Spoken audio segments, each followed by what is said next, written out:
Hello, everyone. I can't probably scream as loud as that, but I'm Mark Pollack. My name is Tzolov, and we're here today to talk to you about Spring AI, the new project. So why are we at this talk? I don't mean like metaphysically, but in terms of what was the motivation for getting on this stage.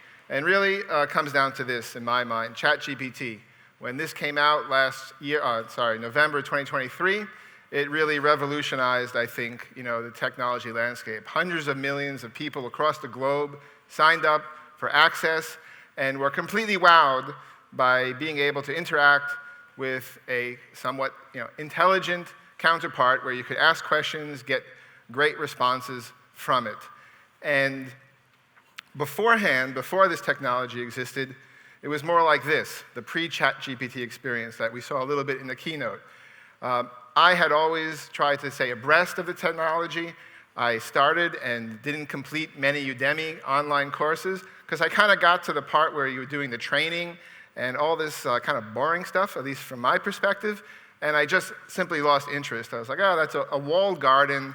That's, I need a master's degree to figure it all out, and just, it wasn't my cup of tea. And really, ChatGPT changed all of that.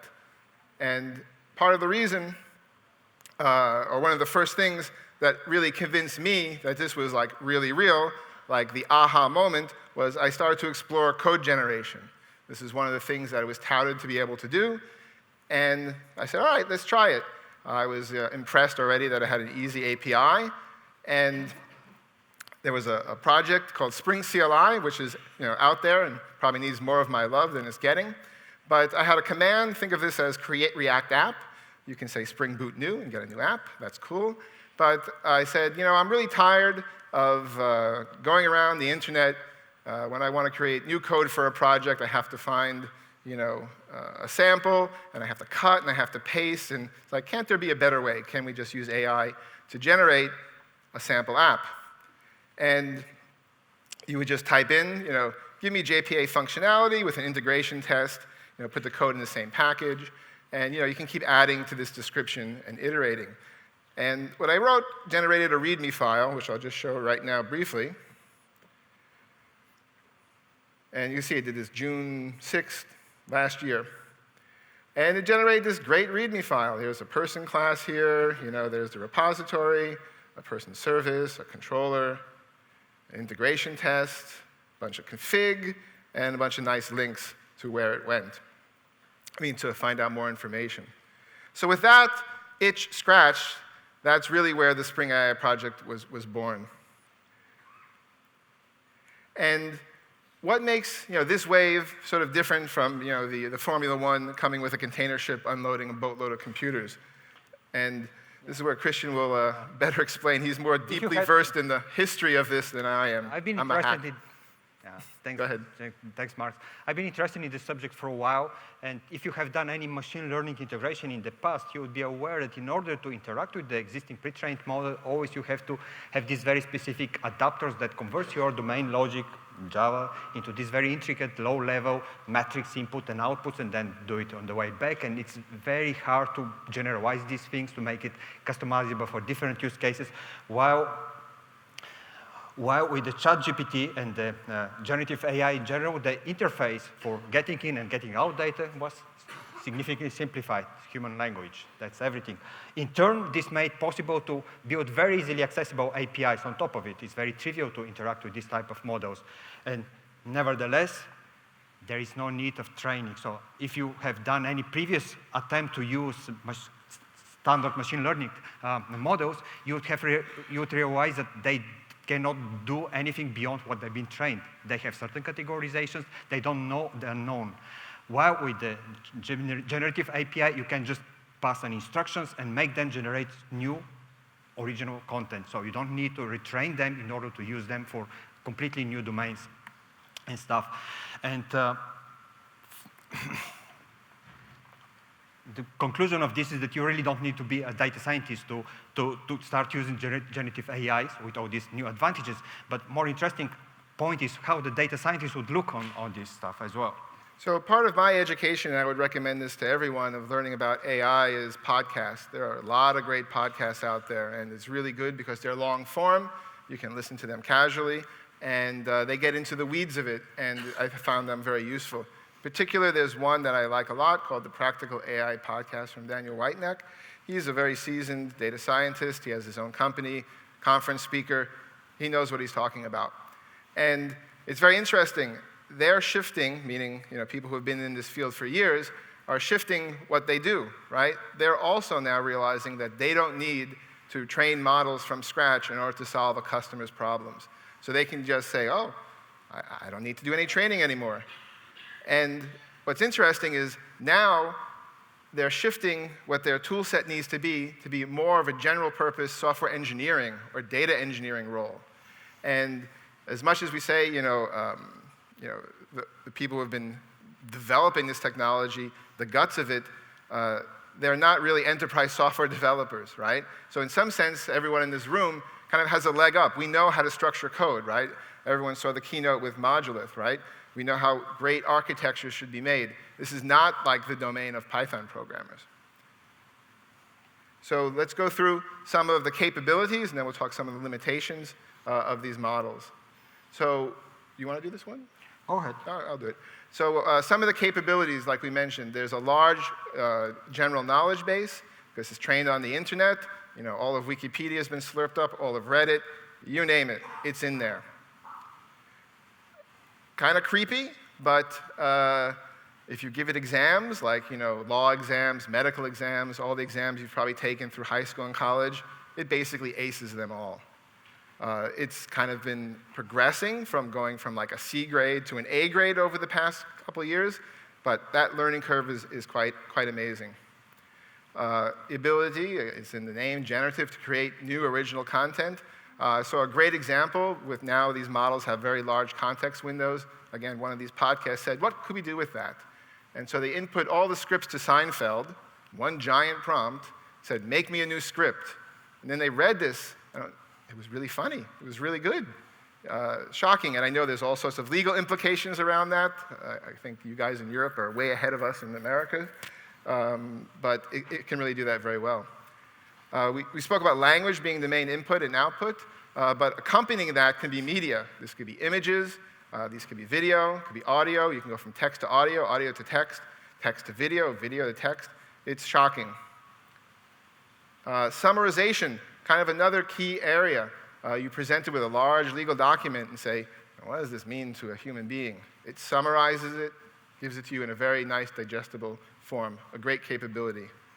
My original itch here was it understands 20-plus programming languages. That's part of its training. And it understands the frameworks that go along with that, right? So if you're a JavaScript developer, it knows 10 JavaScript frameworks. Pretty impressive. And as we saw this morning with the pet clinic, or a pet agency, you can align it to talk in a manner that is achieving your goals. So if you have a pet store, you can make it respond as the owner of the pet store. If you're doing something else, you give it that contextual information, and it takes on that persona to solve the problem at hand. Yep, and giving all those capabilities, it's very tempting to start to find, to look for a way to integrate those models with your existing or new applications. But there is a couple of constraints or limitations that you have to account for and be aware of. So the first most important one, most of those models, they're stateful. So although maybe you have experience working with ChatGPT is an application that internally keeps the state for you, and every time it communicates with the backend models, it actually sends the context that it has been requested on each request and get it back. So it is stateless. It is very important to realize. Those models have not been trained about your data. They know nothing about your data, and furthermore, they've been frozen up at a certain point in the time, in the past. That means that they would not be able to answer questions that are related to recent times or in real times. This is another area that you have to find a way to bypass. And another interesting limitations, which seems to change with the different type of models. Now, Mark's mentioned that there is a new model that tries to extend the amount of data that you can send in a single request, or in single interaction with those models, but as a general rule, as of the moment, most of the models have imposed this limited size of the data that you can send in and out in a single request. And last, maybe most important one, those models tend to be very chatty and they're prone to hallucinations. So you really have to be aware of this, and there is different tactics and configuration approaches that you can use in order to accommodate and handle those constraints. And as a consequence of the fact that those models actually use very, very easy human language as an interface to input and output, actually you have a little bit more problems when you want to get back up the models and extract the model structured output. So this is another area where you have to put additional efforts to make them return content like JSON, for example. And very similar to the very similar to the fact that those models are not aware of your data, the domain, or in the existing enterprise, they're not aware of your backend systems. So there is different techniques where you can solve many of those constraints and make the models aware make the models aware of your data, your APIs. And one of the conclusions from this morning's keynote is that most of these problems are integration problems. That means that what you're trying to achieve at the end of the day, you're trying to bring the data and the APIs to your model. So how can you achieve? What are the techniques that you can get the benefits while resolve some of the limitations? Yep, so this is the basic problem we're trying to solve, which is how do you go from one side of the screen to the other? What's the glue that puts all of this together? And that glue in the middle is Spring AI. We've been using for a long time projects that handle data in Spring, Spring Integration, Spring Data itself, Spring Batch, you name it.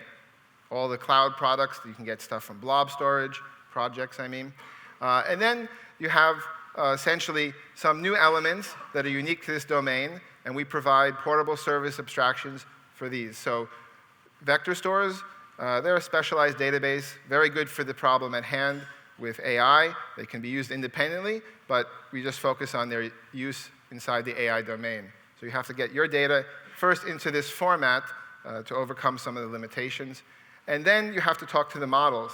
And you can think of this, going way back to when databases didn't have the ODBC or JDBC API. You had database vendors doing basically the same thing, but with completely different APIs, and there was no portability. So you can think of this as the JDBC API for models. And so portability is very important, not just because you want to switch vendors, right? Like, I got to swap, IBM out because they charge too much, and I'm going to use someone else.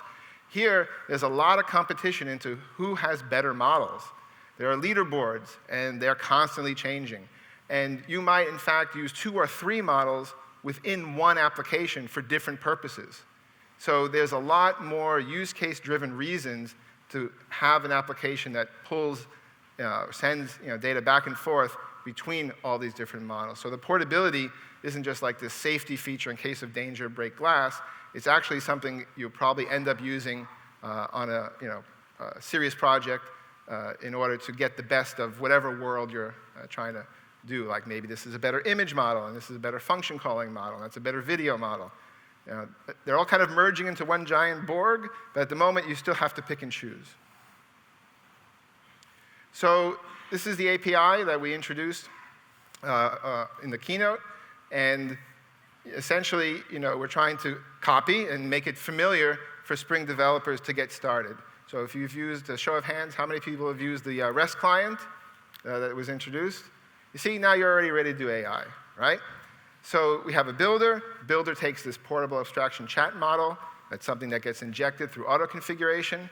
And then you're off to basically use a Fluent API to build up the components of the prompt that interact with the model. And so what we're going to do now is going to go through a tour of kind of what you think are some of the most important aspects of this Fluent API that help address kind of one by one these constraints that we listed earlier. So we'll start with telling you a joke. So this is the code that you saw. It goes, sure, here's a joke for you. Why don't skeletons fight each other? Because they don't have the guts, right? They're all dad jokes by default. Someone liked dad jokes as the default sense of humor. You can change it with a system prompt, but that's the default. So yeah, you have to do the system prompt now. Yeah, okay. So the next thing what you want to do is practically to align your model with your particular domain. This is what is called adding a system message to your domain. And that's what we're going to do right now as the next step, extending our existing example.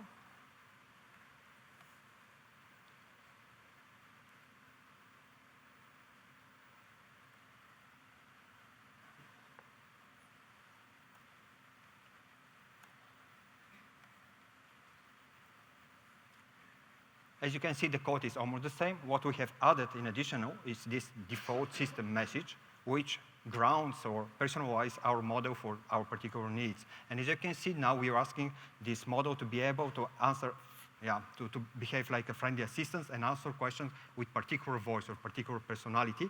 Furthermore, it's possible to use this as a template solution, so you can parameterize it. As you can see, there is a placeholder voice. In our case, this is how you set the parameter at real time using our Fluent API, and the voice is going to be passed as a method parameter in our case. It's very characteristic pirate voice we're expecting to see as a response. And so this separation into normally what would be an act configuration class, all the things that are kind of static, how you want that sort of chat agent to behave, are put in one safe spot. And then your runtime code is just filling in the blanks and is as lean as possible. And here we are. So, arg, gather round, matey, here be a joke for ye. Why did the pirate go to school? To improve his articulation. Hardy har har. Yeah. Okay. So it's a good pirate as well.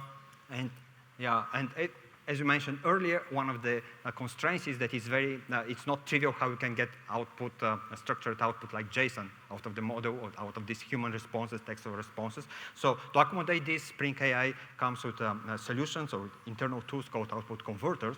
And there is different variations how you can use it. If you have used REST client or web client with entities, you would be very familiar with the approach, at least at the API level. So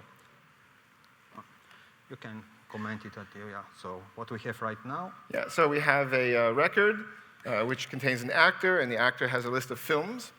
And we made a class called Hollywood. And what we're doing is basically going to ask a question, and then at the end of this Fluent API, this is a little bit more like a JDBC client, you get to choose what kind of output you'd like. So in this case, we want a bean. So what we do is we say .entity, and we pass in the class. And under the hoods, we do the appropriate prompting to make it spit out JSON. And models are evolving. They're kind of getting modes now, because this is such an important consideration, that you can put it in JSON mode. But not all the models do this. Some of them are kind of half-baked. So maybe a year from now, this won't be necessary. But right now, it definitely is necessary. So and what? We generated the filmography for Tom Hanks. And there you go. There's the output two-string default. And yeah, he's made a lot of movies. So moving on from that, you can get a type that uses generics. Again, just like REST client, there's this core component in the Spring Framework project called the parameterized type reference. You pass it the list. And now we're asking for two actors. So we're going to get a collection. And then this will spit out a collection of those records.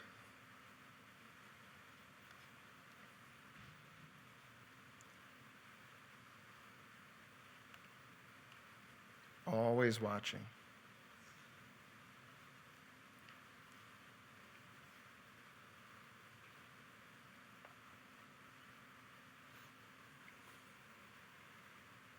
Okay, so there's a two-string on the bottom, unfortunate placement, but hopefully you can see it. It did what you would expect.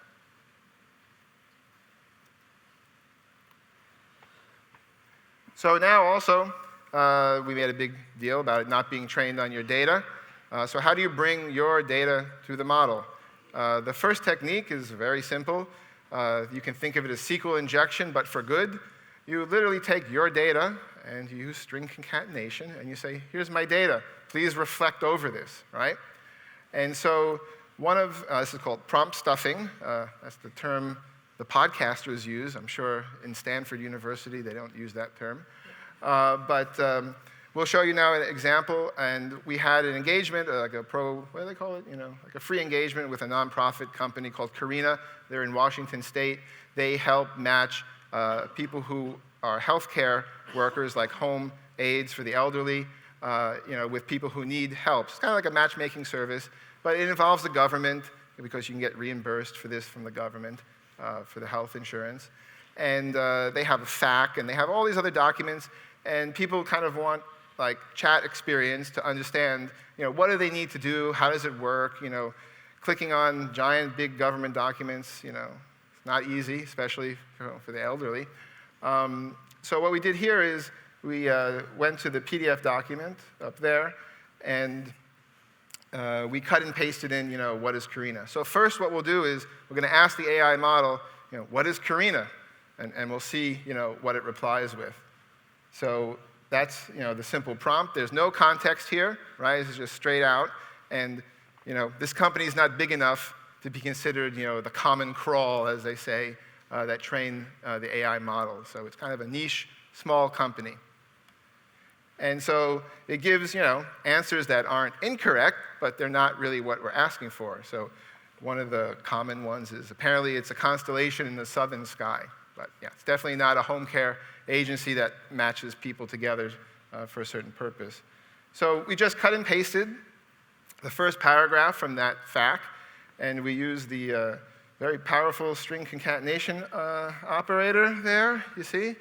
But we did prefix it with a little bit of instruction saying, same question, but now please consider this in your response, right?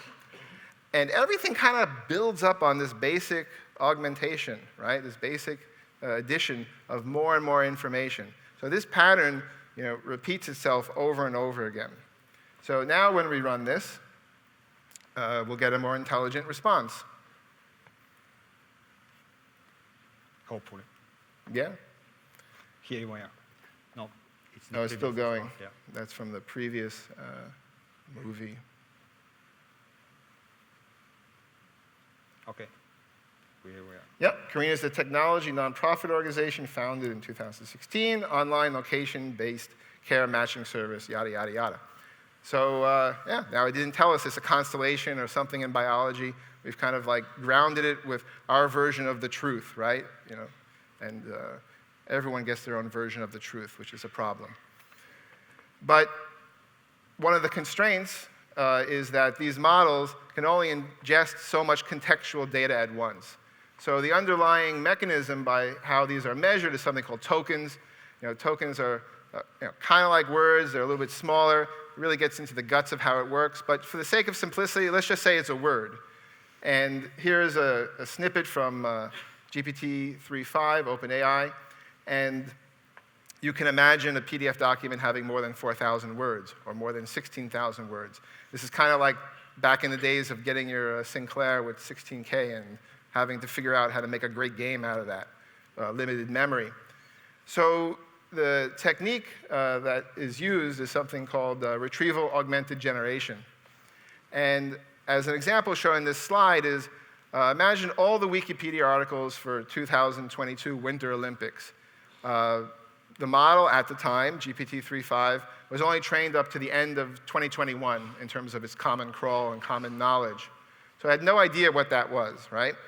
And so you take this giant corpus, and what you do is you chop it up into little teeny pieces, let's say each 1,000 words big.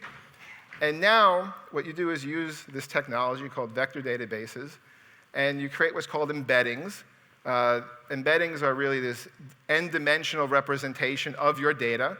So it's maybe easy to picture it like in 2 dimensions and understand why they use the word vector. So if you have a vector in x, y coordinates, and it's a document about fish, it kind of points this direction, right? Now imagine you have another document about a different type of fish, but still fish, right? So you have 2 vectors pointing close. And then the fact that they're close, you can measure this, right? You can think of the Pythagorean theorem and figure out what the angle is. So the closer the angle, the more related it is. Now this is a dimensional vector of like 1,000, but the math is the same and it just carries over. If you're talking about a fish and a book, they're not so related, so they're pointing away, right? And this technology is really good so that when you finally decide to ask a question like who won the gold medal in curling, it goes to the vector database, does this vector math, says, you know, these seem like the relevant snippets that are appropriate. So now you've automated the injection of the data to ground it and giving it an answer. So you combine your prompt with these little snippets, send it off, just like we did before with the powerful string concatenation operator, and you get your answer back. So we'll show how easy this is to do now using the API in Spring AI. So we've already loaded this, so we don't have to wait here awkwardly looking at the screen. Shall we explain, or Yeah, let's just walk through the code. how we loaded the data? Yeah. So here we have sort of a little ETL framework. It's not very heavyweight. There are many document formats. We support Tika, Apache Tika, which supports like 20 document formats, PDF reader, and we get the data back in terms of a document object. And where's that line down here? So we read from it, and then we do this chunking, right? It's a token text splitter, and there are a lot of heuristics here. You can chunk big, chunk small. We just use the defaults. And now you have a list of documents, and what is important in the real world, and we won't get into it very much now, is you attach metadata to each document so you can trace back where it comes from. I mean, people have probably used some of these new AI tools, right? Even ChatGPT gives footnotes. That's the mechanism by how you get your footnotes of where the data source that generated the response came from. And also, it's kind of glossed over in many demos. You kind of get one vector database for a zillion documents. You don't create a vector database per document. So you have to have some way to figure out what's what. And part of our portable abstraction is we have a query language that's portable across all of the vector stores, that's SQL-like, and it just translates to the underlying real nasty syntax that you never want to learn. Right? So again, that's like the plumbing that we take care of to make you more efficient in writing these applications. The biggest fan over there. Thank you. Maybe it's worth mentioning that this process of loading is happening offload usually offline separately from real-time querying of the database, and this is very simple pipeline, mostly in memory, but I envision how easy it would be to use Spring integration, Spring Batch to empower and have more complicated ETL use cases. So we have preloaded this data. We're not going to run it. We have our local. Yeah, we're running a PG vector vector store internally. Mm-hmm. Now, let's. Yeah, I forgot to show the POM, but there's basically a BOM. You include that. You want to show it now, or? No, I'll just talk to it. You can. Did you run this? No, let's do it. Yeah, run it so we're ready to go. And then you include your dependency for your vector store of choice, your model of choice, and your document reader of choice. So it really reads very simply. So this one-liner here, advisor, question-answer advisor, this is what takes the vector store. Here we're not using any of this portable filter syntax. Maybe we should have shown it because it gets a big round of applause, but come to the next Spring conference, we'll do better. And that's it. Basically, with one line, we've been able to add this kind of very important capability. You want to get inside and show the... Yeah, show one quickly. We're kind of probably running out of time, but... Okay. So the most important thing here isn't the implementation. It's just showing you that, when they talk about prompt engineering, it takes a while, to do a little bit more than the one sentence, say, please consider this in your response. You kind of learn the tricks of the trade, what are effective prompts. You can replace this, but this is the default one that is saying, consider this information when generating the response. So yeah, we'll go back to, I guess, the test. How does Karina work? We're still running It's still churning, unfortunately. Okay, here it is. Great. So it gives, a great explanation of what you need to do. If you compare it with the PDF, you'd realize it's great. And that kind of brings us to our next and last point, which we'll cover very briefly, which is the evaluation. Yep. So how do you know it just isn't making crap up, right? This is really important. We only have one class in there, but this is the concept called evaluators, right? And in a weird kind of dog-fooding moment, the way these are generally implemented is you give the model your question, you give it the supporting data, and you give it the answer. And then the two most important evaluators are, given this question, does this answer make sense? Right? Like if you're asked about dogs and you got answers which were cats, you'd be like, oh, this doesn't make any sense. And the model is smart enough to know that and says, nope, fail, right? You can ask the question, almost scoring in a way the similarity search. Given this question, does this seem like supporting data, right? And this is where you get into the nuances of what documents. Similarity search isn't the be-all and end-all. You can actually have techniques which sort those similarity searches by relevancy. It sounds like bizarre wordplay, but similar doesn't always mean relevant. So the idea is that you can write JUnit tests, and we're not getting into the weeds over this, but essentially at the end of calling, end of calling this, you can call an evaluate method, and you get this relevancy evaluator. You build it up using a different model. Potentially this is like a smarter model. Terminology for this varies. Sometimes people call it evaluation-driven development. Sometimes people call it LLM as judge, which maybe is a little more appropriate. But here we're doing it in a test. We call the evaluator to say, did it pass? Right? And you can get more fine-grained. You can give scores and sort things. And what's great is you can use like JUnit parameterized tests and say, let me see which model gives me the best score. And all you do is you pass in the enum for the models, and it just loops over it, and you get a score. So hopefully we pass. It's running still a little bit. Yeah, still running. But that's the idea, right? So this is the tool that you have, in your proverbial AI tool belt, right, to make sure that at development time it doesn't mess things up. But also, with a lot of the hosted models, it's kind of changing over time. They're constantly tweaking the knobs, right?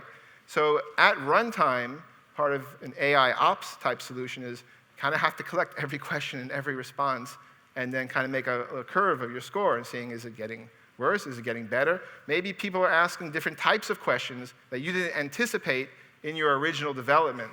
So super important. It's just an area we just started to explore.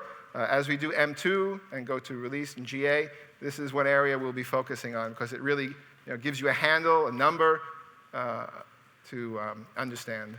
So hooray, we passed, I hope. I don't know. Where we print the result of the evaluation? It's here, evaluation test.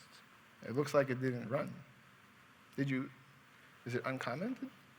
I hope so. All right, I probably spent too much time explaining it anyway. Let's just move on. I hate waiting for,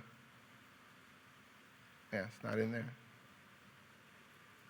It's like it didn't run.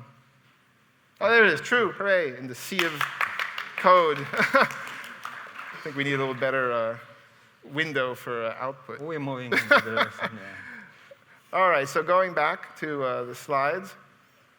The last two bits, Christian will explain. Yeah, so if you remember some of the constraints, one of the more severe one is the fact that APIs are stateless, the models are stateless. So in order to interact with it and even to ask very simple questions like, what was my name, which I just introduced, most likely the model certainly the model won't be able to answer. And there is a different techniques how you can accommodate it. You have to introduce something called conversational memory or chat memory. Spring AI provides various implementation for this. There's different strategies to do this. And I'm going to use the context of flight booking demo applications to illustrate some of those concepts of how to accommodate the stateless API and reverse this. So let me switch the application to.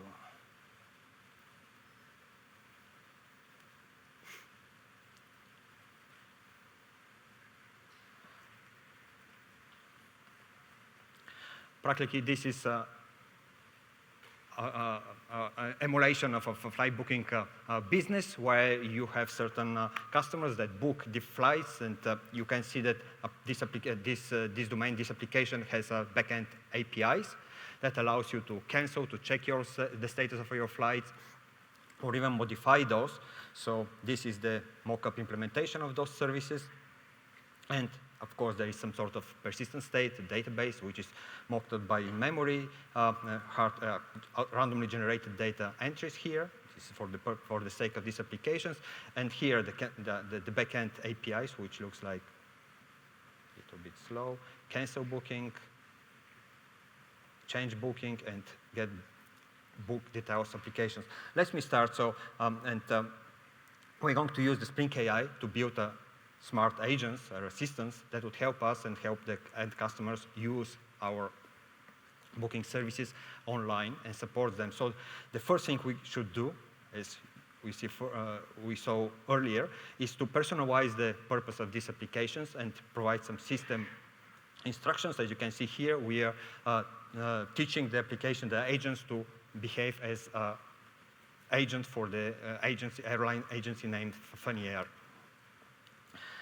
Before I do any further, I would run the application without any additional features enabled, including the chat memory support, just to illustrate what is the consequences of not having a memory or the stateliness of your applications. Well, yeah, this is really crawling. Yeah, something is really slowing it down.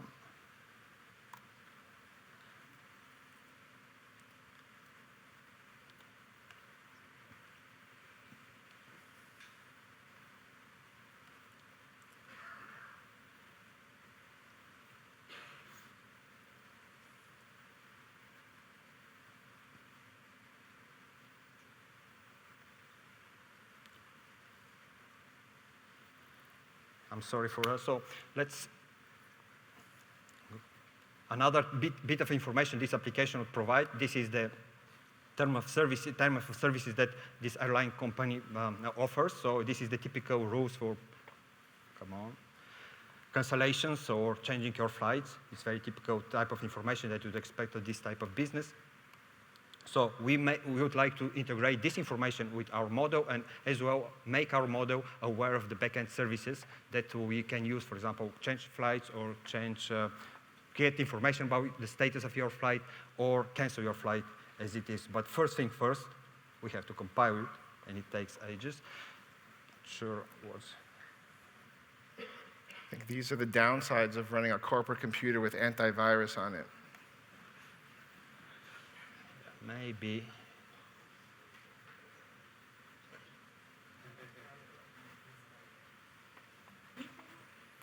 Computers are meant to be free.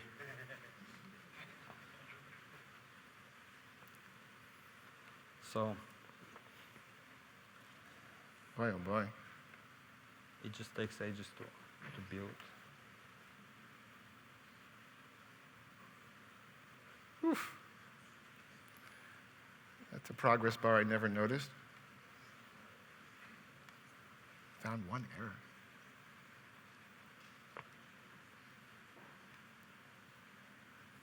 My bad.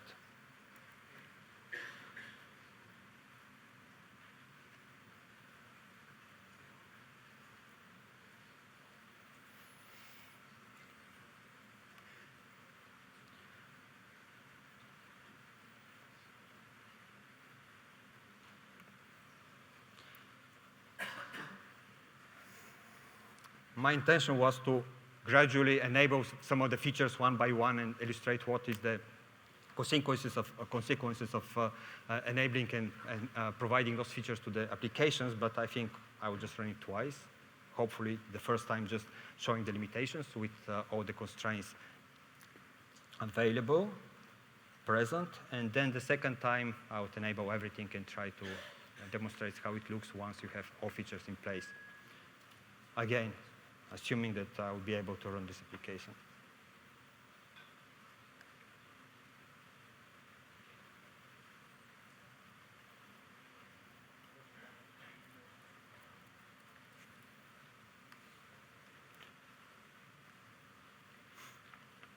Is this a good sign that I need a new laptop? Yes. Yes. I think this would be... Any managers at Broadcom listening? Laptop. A free Born in Zion laptop.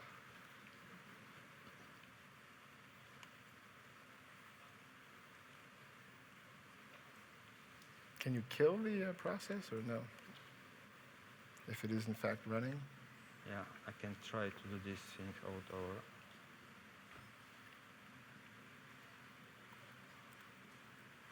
No, I meant the antivirus. No, I cannot stop the antivirus, unfortunately.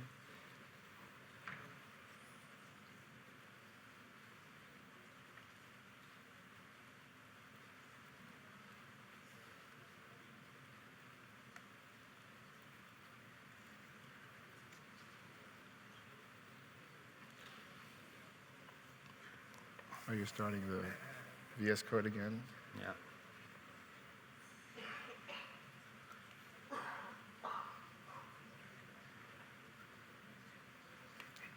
I think if it's still slow, we just abandon it.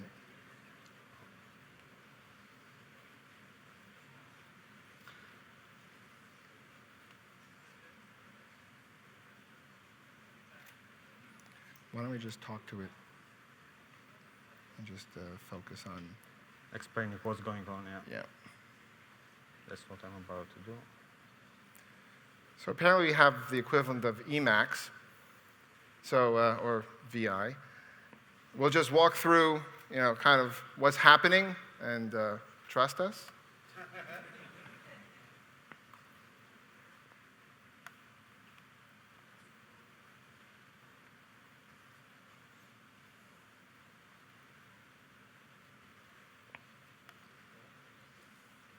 Okay, let's explain what is supposed to happen. First, we have the system instructions in place over here. Then we introduce the chat memory, which would allow us, would collect all input messages sent by the user into a stateful local contained chat memory object. As well, it is going to collect the response received from the assistant. And if you open the implementation of the chat memory object,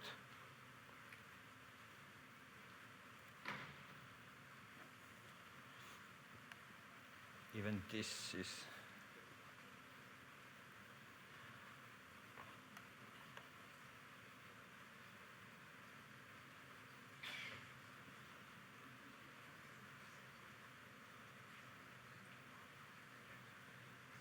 okay. This is a mistake. Oof.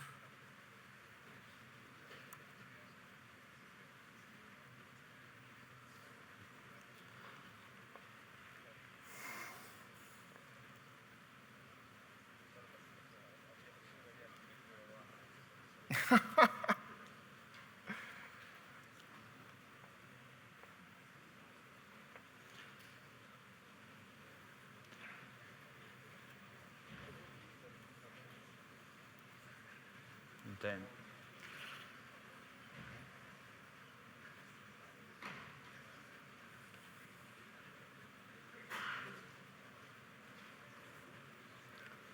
All right, don't even bother to open it up, I guess. What, are you trying to go in the web? doesn't really matter.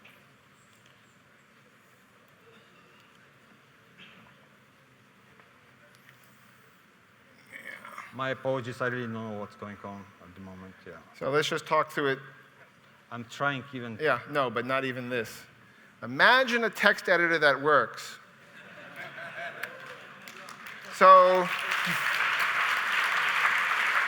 the first part is just like we saw with augmenting the context. There's a very similar prompt that says, here's the memory, right? And now you have to stuff in the memory variable. Where do you get that memory from? So we have a very simple implementation that is an in-memory memory store, right? And it keeps a certain amount of history. But that's not really great for the real world. What you do in turn is you end up storing this in something like a vector store. And then based on the input, you say, what part of my previous conversation seems most relevant for this question? And then you can inject it in. And so this idea of advisors, the term comes from like AOP. And as we were developing this, we realized that a lot of this felt similar to like before advice or around advice in terms of constraining the model to output JSON. Not so much after advice, but there's a little bit that happens there. So the idea is you build up this chain of advisors. The first one is stuffing in the question answer. The next one is stuffing in the memories. Maybe you want to give it personality, and you make your own personality advisor, and you make it always talk like a pirate, and you tell it facts about yourself and where you live and whatnot to make the chatbot a little more personal. So that's how you stuff the memory. It's just like stuffing the context. And the last part, which we can't show, but you did see with the dogs, and I guess the dogs are cuter than airplanes, is that you basically define a bean in your application context, and then say, this bean is now allowed to be called by the AI model. You give it a description, and one of the great things about these AI models is they have the ability to reason. So just like you give it the context, the models have been trained to call out to external tools. So when it's reasoning, it says, oh, you asked me to cancel a flight. Well, it turns out you gave me a function called cancel flight. I'm going to call it with the data I have about the flight. And this function calling, again, is one of these key portable abstractions. Every vendor does it completely differently, and it's real nasty, ugly code that you never want to write. So we've done that hard work for you. So now you just invoke by specifying a bean, and you're kind of off to the races, assuming you have a good editor.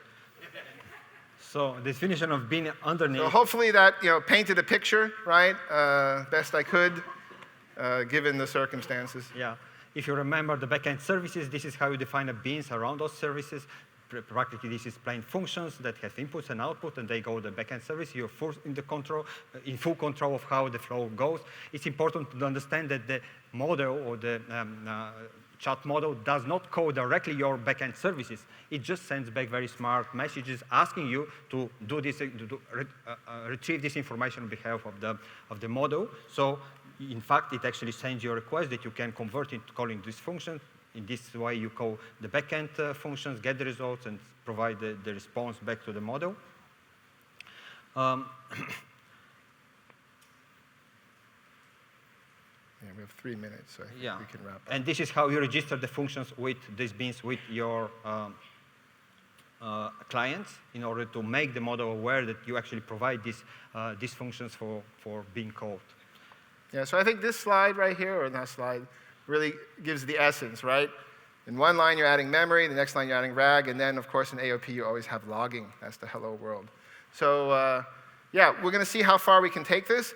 The literature, I guess, the state of retrieval augmented generation, there's quite a lot of it. There are many, many techniques. This is something that we found to be useful. We'll see how far it goes, right? And if we need a more sophisticated model, then we'll introduce that. But I think this will get people pretty far, and hopefully you give us feedback. This sample app is online in the release blog. I put a little note for it, so if you go to Spring.io blog and look for our release announcement, you can get a link to this app. So I think with that, anyone that is interested in app, just call me afterwards. I'm going to have a personal session for everyone interested. I apologize for.